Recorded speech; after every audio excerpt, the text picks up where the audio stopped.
આજે કયો પ્રસંગ છે?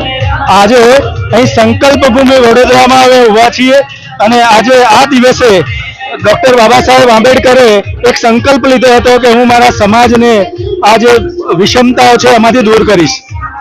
ખાસ કરીને ખૂબ જ મોટી સંખ્યામાં લોકો આવે છે. મોટી સંખ્યામાં જ્યારે લોકો આવે છે ત્યારે એ સંકલ્પ જે બાબા સાહેબે લીધો હતો ત્યારે એકલા જ હતા.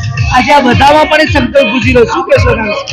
મને એ વાતનું દુઃખ છે કે એ વખતે સાધન સંપત્તિ નહોતી, લોકો એટલા ફાઇનાન્શિયલી સાઉન્ડ નહોતા અને તે છતાં ડોક્ટર બાબા સાહેબ જો આ વસ્તુ કરી શકતા હતા તો આપણે તો સમૂહમાં છીએ, આપણે જોડે સંપત્તિ છે, આપણે ફાઇનાન્શિયલી સાઉન્ડ છીએ, સંગઠિત છીએ, તો પુનઃ કરારથી આગળ કેમ આપણે નથી જતા? જ્યાં બાબા સાહેબે આપણને, જ્યાં લોકોએ આપણને રોક્યા હતા ત્યાંથી આપણે આગળ એક લઈ જઈએ અને આ આગળ એ નેમ આગળ વધારીએ. ખાસ કરીને બહુજન સમાજની વાત કરવામાં આવે, તમારા જેવા જે અધિકારીઓ છે જે ભણ્યા ગણ્યા અને ડિગ્રી લીધી, ઉચ્ચ કક્ષા પર બેઠા, આજે પણ આ વર્ગ થોડો છૂટો છવાયો છે. ક્યાંક ને ક્યાંક એની સાથે અત્યાચાર, અન્યાય અને આજે સમજણથી થોડો દૂર છે. તો આવા અધિકારીઓ બન્યા પછી સમાજ પ્રત્યેની કેવી ફરજો છે, સમાજને કેવી રીતે આવરી લેવો જોઈએ, કેવી રીતે સમજણ આપવી જોઈએ, એના વિશે શું કહેજો? કેવી રીતે રહેવું જોઈએ?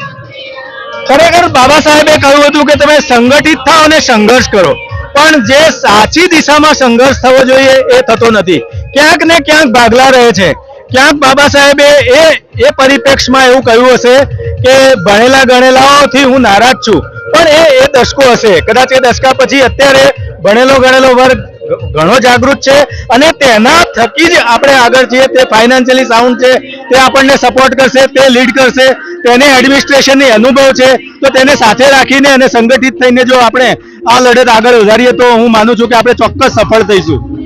રાજનીતિક ક્ષેત્રની વાત કરવામાં આવે તો આ વર્ગમાંથી જે આગળ પડતા નેતાઓ છે, જે રાજનીતિક હોદ્દાઓ ધરાવે છે, એ લોકો જે અવાજ ઉઠાવવો જોઈએ ત્યાં કદાચ કોઈક જગ્યાએ કાચા પડે છે એવું લાગે છે તમને? ખરેખર હું કહું તો જે પુનાયક થતો ને એ હોવો જોઈએ. આ પુનાયકની નિષ્ફળતાનું જ પરિણામ છે અને એમાંથી આપણે ક્યારેય બહાર નહીં આવી શકીએ, કારણ કે તમે બહુમતીથી ચૂંટાવ છો અને બહુમતી એ તમારો મૂળ નિવાસી સમાજ યા એસટી ઓબીસી નથી. મારું નામ Rajendra Prasad Chandulal Desai, retired incharge additional chief engineer, Uttar Gujarat વીજ કંપની લિમિટેડ. તો ખૂબ ખૂબ આભાર સાહેબનો. સાહેબે ખૂબ સારી સમજણ આપી.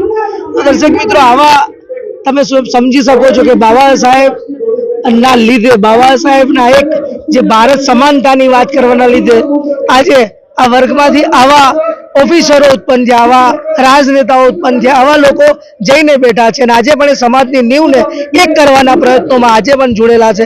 તો ખૂબ ખૂબ આભાર સાહેબનો. ધન્યવાદ.